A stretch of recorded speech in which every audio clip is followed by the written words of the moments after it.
Najnoviji investicioni ciklus pokrajinske vlade u oblasti zdravstva obuhvatio je sve 3 zdravstvene ustanove u Kikindi, opštu bolnicu, dom zdravlja i Zavod za javno zdravlje. O tome koliko će nabavka nove, najsavremenije opreme poboljšati kvalitet zdravstvenih usluga za Kikinski portal govore direktorice ovih ustanova. Zahvaljujući nabavci aparata za automatsku identifikaciju mikroorganizama, na rezultate mikrobioloških analiza više se neće čekati 4 ili 5 dana. Biće dostupni u roku od 12 sati.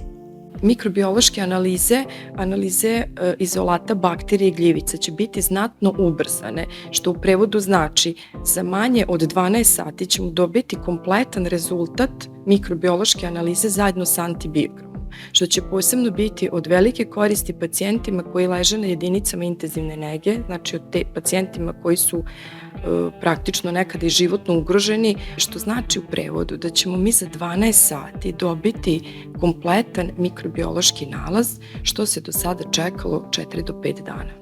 Zavodu za javno zdravlje opredeljena su sredstva i za adaptaciju zgrade, koja je izgrađena početkom prošlog veka. Nadamo se da će naši pacijenti, tako i naši zaposleni, dobiti jednu savremenu, modernu, novu zdravstvenu ustanovu kakvu i zaslužuju. I sigurna sam da će se nivo pružene zdravstvene zaštite ovim podići na jedan još viši nivo. Važno je samo napomenuti za sve vreme izvođenja radova, proces rada sa pacijentima neće biti obustavljen, znači pacijentima će i dalje biti pružena zdravstvena usluga kao i do sada. U Kikinskoj opštoj bolnici nabavka nove opreme unapredit će rad više odeljenja, među kojima je i otorinolaringologija. Na tom radnom mestu biće kompletan instrumentarijum, novi mikroskop, audiometar, timpanometar, sterilni instrumenti, tako da će u jednom aktu moći da pregledaju pacijenta, da isplaniraju dalju dijagnostiku i da na adekvatan način leče pacijente. Moram da kažem da mi je naročito drago što je ovo odeljenje dobilo ovakvo jedno moderno, novo radno mesto, jer imamo 2 odlična lekara specijaliste koji su sad već pri kraju svog radnog veka, koji su izuzetno vredno i požrtvovano radili sve ove godine u vrlo lošim uslovima i sa vrlo malo opreme, a postizali su odlične rezultate. Biće kupljeni i najnoviji ultrazvučni aparati za radiološku dijagnostiku, za interno kao i za dečije odeljenje.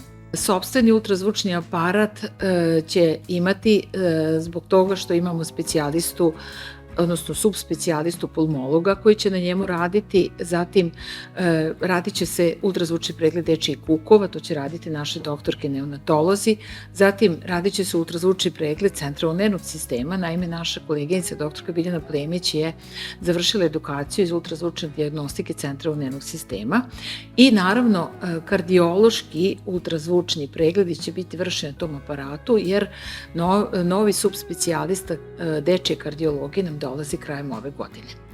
Zatim 3 defibrilatora sa privremenim pacemakerom, to je nešto što nam je od presudnog značaja za prijemno odeljenje, odeljenje intenzivne nege i interno odeljenje. Dobili smo novi hiruško-ginekološki sto koji će nam olakšati rad carskih, odnosno operativni zahvat carskih rezova u spinalnoj i epiduralnoj anesteziji, što je nešto novo što je u našoj bolnici upravo pre par meseci započeto. Jako smo zahvalni pokrajinskom sekretarijatu i moram da kažem da smo i ove i prošle godine bili opremljeni najsavremenijom opremom, takozvanom premium opremom koja ima visok kvalitet i to nama u dijagnostici i daljem lečenju pacijenata mnogo znači i na taj način zapravo i kompenzujemo taj nedostatak kadra. Jer kad imate sofisticiranu dijagnostiku, to vam ubrzava samo procesu dijagnostike i lečenja i na taj način pomaže da budemo i efektivni i efikasni. U Domu zdravlja biće unapređen rad pedijatrijske i stomatološke službe. Pokrajina je naš osnivač od pre 3 godine, tako da zaista brine o tome da budemo moderno opremljeni i da imamo svu opremu koja nam je potrebna. Mi smo ove godine konkurisali za aparat, to je RTG, intraoralni aparat za snimanje zuba. To je jedan analogni digitalni aparat koji ima moć da čita fosforne folije. Znači moći ćemo kad se snimi zub to automatski da pošaljemo lekaru koji je tražio snimak.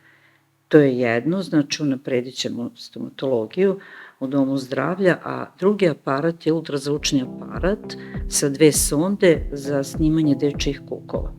Ukupna vrednost ovih ulaganja je više od 70 miliona dinara. Predstoje javne nabavke i isporuka medicinskih aparata i opreme, koja će značajno unaprediti kvalitet zdravstvenih usluga.